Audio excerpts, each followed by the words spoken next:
pretty devastating experience for the family, as you can imagine. The story behind the success. One of the top cybersecurity minds in Oregon didn't get there overnight. Welcome back to KGW News at 6 o'clock. Tonight, Those Who Serve spans decades, from our modern world of technology all the way to one of the darkest moments in American history. The subject is a local man who's a leader in the world of cybersecurity and has donated hundreds of hours of his time to get kids interested in the field. KGW's Pat Doris takes us back to the years his family struggled to survive and give him the life he has today. Do you have any idea what you're going to be learning this summer at Cylance? Charlie Kawasaki is a successful entrepreneur and technology leader. He lives in the world of internet security and secrets. I signed that confidentiality agreement yesterday. So it's no surprise when his daughter Amelia, home from her first year in college, cannot share the details of her summer internship with him involving cybersecurity. Yeah. Charlie's the chief technology officer at Packstar, a local cybersecurity company making tools for the military. He also volunteers hundreds of hours each year to students, businesses, and the state government, all in the pursuit of better internet security for all of us.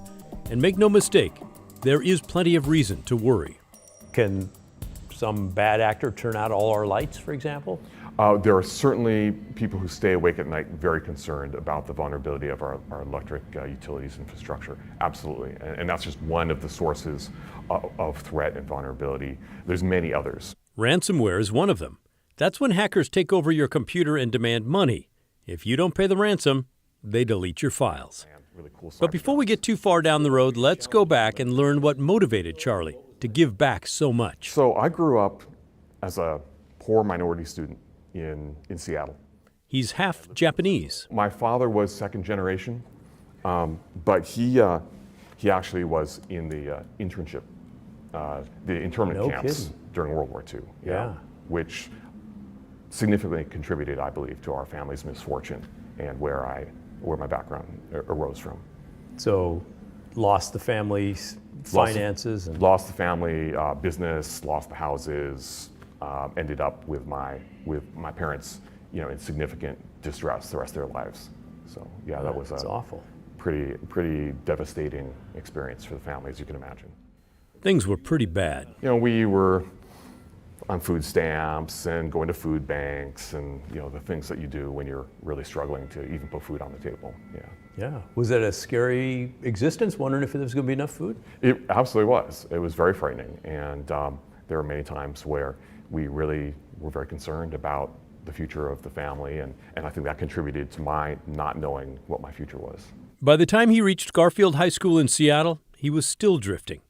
Since the family was broke, he qualified for a paid after-school internship and landed at a lab at the University of Washington.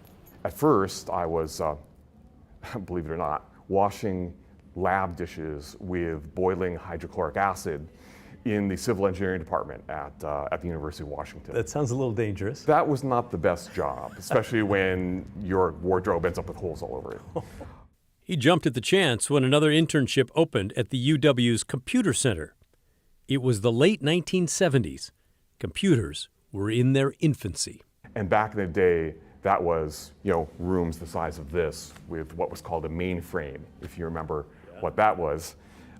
Using punch cards. He discovered his path. So that was honestly a lifesaver for me. Going from someone who didn't really have a clear understanding of what my future held to, I can work on computers, this is fun, and I can see that this might be something someday, these computers. It was time for those who could see the future. Bill Gates and Paul Allen had recently started their company. Lots of people were taking the plunge. My office mate started a company in the early 80s. It was a database company and in Bellevue, and hired me away. And I left college and I said, this is what I can do, and off to the races. Wow, this is the future and I can make some money doing it, let's go. Yeah, exactly. Wow. Charlie had stints in various Seattle area high-tech companies and then was lured to Portland in 1990. At the same time, he felt drawn to serving others. One of my work colleagues sort of said, hey, why don't you come and check this out, and dragged me into it. And I ended up on the board and the chairman of the Software Association. Did that for about 9 years. Did you get that? 9 years. He's now on the board of the Technology Association of Oregon And following his fascination and expertise with cybersecurity, he's on Oregon's State Cybersecurity Advisory Council. And see what we can do to help unprotected segments of our population. And that both means citizenry as well as organizations that don't have the resources and the means to protect themselves. It does seem like a massive job. It is a massive job, and we don't have any illusions that we're going to solve this overnight, but we can make progress on it. Now let's be honest, those two roles alone would swamp most of us. But there's more. He recently won this award for his volunteer work at Oregon State University on their advisory board for electrical engineering and computer science. Oh, and there's also this. Your financial information's pretty cheap.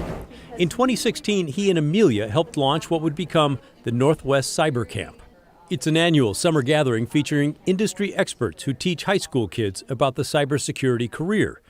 In 2017, the program expanded to include one camp just for girls. And how much time do all these volunteer things take for you? Well, I shudder to add them all up. Last year was particularly challenging. We grew Northwest Cyber Camp tremendously. And in addition to founding it, I did the program management for the whole camp. And so you can kind of think of it, I like to tell people it's the geek dad equivalent of coaching your daughter's soccer team, but also inventing the league and running the league at the same time. It takes a lot of time. I think last year I probably had 300 hours into that. Wow, just that? Yeah, just that. So this year I'm really fortunate that OSU's... It's a massive investment. Why? He feels he owes a debt from the past to the future. So I joined the Academic Computer Center, where I had motivated adults who were extremely encouraging, who mentored me, taught me how to program, and so now I feel like I have achieved a certain level of success and have the ability and the means to give back and to repay all the help I had coming up through my career. But he's doing more than that. He's setting an example for his daughter, which is why we put a mic on her and let her take over the interview. How do you find the space to go out into the world with such an open heart and take in everyone and everything that is motivated and has a drive? How do you do that? I don't even know how to answer that question. I really think it comes back to having benefited so much from other people who've helped me.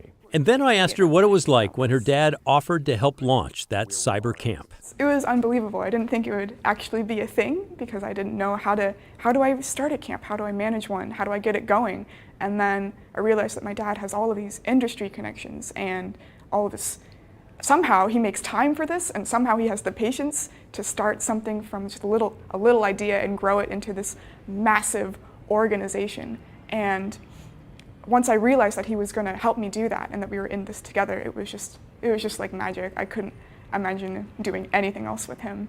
Giving back to the community with him has been one of the most rewarding experiences of my life, for sure. She is understandably proud. Oh, absolutely. Could not. I don't know a better man. I would not ask for a better father. It can't get any better. Pat Doris, Mission accomplished. KGW News. Well, Pat sold me on that guy. I like him now a lot. I'm glad he's in charge of our cybersecurity. That's awesome. If you know someone in our community who you think is doing really great work, is helping out, we would love to know. Pat would love to tell their story, and as you can tell, he does a great job in doing so. So tell us about whoever's on your mind at mykgw@kgw.com. Orlando alongside now for a look at sports, and you